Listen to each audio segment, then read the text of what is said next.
வணக்கம், welcome to my channel. இன்றைக்கி பார்த்திங்கன்னா நல்ல டேஸ்டியான ஒரு ஸ்நாக்ஸ் ரெசிபி தான் பார்க்க போகிறோம்.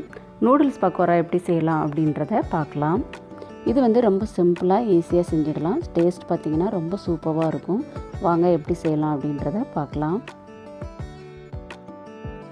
நான் இங்கே ஒரு பாத்திரத்தில் தண்ணி நல்லா பாயில் பண்ணியிருக்கேன். தண்ணி நல்லா பாயில் ஆனதுக்கப்புறமா ஒரு பாக்கெட் நூடுல்ஸை அதில் சேர்த்துருக்கேன். நீங்கள் ரெகுலராக வீட்டில் என்ன நூடுல்ஸ் வாங்குறீங்களோ அதை சேர்த்துக்கோங்க. இப்போ நூடுல்ஸ் பார்த்திங்கன்னா நல்லா குக் ஆக வேண்டியதில்லை. ஒரு 70% வந்து இது குக் ஆனவே போதும். இப்போ பார்த்திங்கன்னா நல்லா குக் ஆகிருச்சு. இதை வந்து நம்ம ஃபில்ட்ரு பண்ணி எடுத்துக்கலாம். இப்போ நம்ம குக் பண்ண நூடுல்ஸை தண்ணி ஃபில்ட்ரு பண்ணிவிட்டு எடுத்து வச்சுருக்கேன். அது கூட கொஞ்சமாக முட்டைக்கோஸ் கட் பண்ணி சேர்க்குறேன். ஒரு பாதி குடமிளகாயை இந்த மாதிரி சின்ன சின்னதாக கட் பண்ணி சேர்த்துக்கோங்க. ஒரு ஆனியன் கட் பண்ணி சேர்த்துக்கோங்க. அடுத்ததாக கருவேப்பிலை, புதினா, கொத்தமல்லி எல்லாத்தையும் இந்த மாதிரி பொடியாக கட் பண்ணி சேர்த்துக்கோங்க.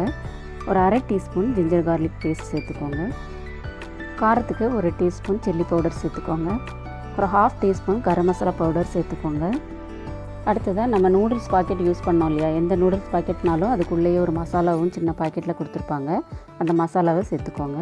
அடுத்ததாக 4 டேபிள் ஸ்பூன் கடலை மாவு சேர்த்துக்கோங்க. 2 டேபிள் ஸ்பூன் அரிசி மாவு சேர்த்துக்கோங்க.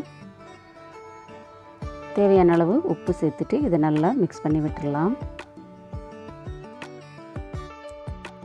தண்ணி எதுவும் சேர்க்க வேண்டாம். நம்ம நூடுல்ஸ் வந்து குக் பண்ணி சேர்த்துருக்கோம் இல்லையா, அதில் இருக்கிற தண்ணியே சரியாக இருக்கும். அதனால எல்லாத்தையும் நல்லா மிக்ஸ் பண்ணி விட்டிங்கனாலே கரெக்டாக இருக்கும். நிறைய பிராண்டில் நூடுல்ஸ் கிடைக்குது. நீங்கள் எந்த நூடுல்ஸ் பாக்கெட் வேணாலும் யூஸ் பண்ணிக்கலாம். நீங்கள் நூடுல்ஸோடு சேர்த்து வர அந்த மசாலாவையும் சேர்த்து மிக்ஸ் பண்ணி இந்த மாதிரி பண்ணிங்கன்னா தான் உங்களுக்கு டேஸ்ட் ரொம்ப நல்லாயிருக்கும். அந்த மசாலாவை நம்ம வந்து சேர்க்கலை அப்படின்னா டேஸ்ட் கொஞ்சம் கம்மியாக தான் இருக்கும். இப்போ பார்த்திங்கன்னா நம்ம சேர்த்த காய்கறி, மாவு, நூடுல்ஸ் எல்லாத்தையும் நல்லா மிக்ஸ் பண்ணியாச்சு. இப்போ வந்து கொஞ்சமாக கையில் ஆயில் தடவிக்கிட்டு சின்ன சின்ன உருண்டைகளாக இதை உருட்டி எடுத்துக்கலாம். சின்ன சின்ன உருண்டைகளாகவே உருட்டிக்கோங்க. நம்ம காய் எல்லாத்தையும் பச்சையாக சேர்த்துருக்கிறதுனால சின்ன சின்ன உருண்டைகளாக உருட்டினீங்கன்னா தான் உங்களுக்கு வந்து நம்ம எண்ணெயில் போட்டு எடுக்கிற போது காய், மாவெல்லாம் ஒன்று போல் வேகும். எல்லா மாவையும் உருண்டைகளாக உருட்டி எடுத்தாச்சு. இப்போ நம்ம சூடான எண்ணெயில் இதை பொரித்து எடுத்துக்கலாம். ஸ்டவ் லோ மீடியம் ஹீட்லேயே வச்சு இதை ஃப்ரை பண்ணி எடுத்துக்கோங்க.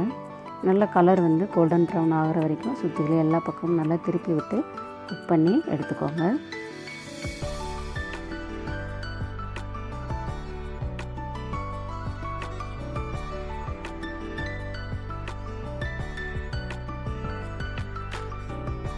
இதே மாதிரி எல்லாத்தையும் ஃப்ரை பண்ணி எடுத்துக்கலாம். நம்ம காய்கறி எல்லாத்தையும் தனியாக வதக்கிட்டு அதுக்கப்புறமா கூட இந்த மாதிரி மிக்ஸ் பண்ணியும் பண்ணலாம். வதக்காமல் பண்ணுறதுனால இந்த ஸ்நாக்ஸ் வந்து நல்லா இருக்குமா அப்படின்னு நினைக்காதீங்க. ரொம்ப சூப்பராக இருக்கும். நீங்களும் இதை ட்ரை பண்ணி பாருங்கள். ரொம்ப ஈஸியாக செய்யக்கூடிய டேஸ்டியான ஒரு ஸ்நாக்ஸ் தான் நம்ம இன்றைக்கி பார்த்துருக்கோம். நீங்களும் இதை ட்ரை பண்ணி பாருங்கள். இந்த வீடியோ உங்களுக்கு பிடிச்சிருந்தா லைக் பண்ணுங்கள், ஷேர் பண்ணுங்கள், கமெண்ட் பண்ணுங்கள். இதே மாதிரி ஈஸியான டேஸ்டியான ரெசிபிஸ் பார்க்குறதுக்கு நமது கிச்சனுக்கு சப்ஸ்கிரைப் பண்ணிக்கோங்க. Thank you friends. இன்னொரு வீடியோவில் பார்க்கலாம்.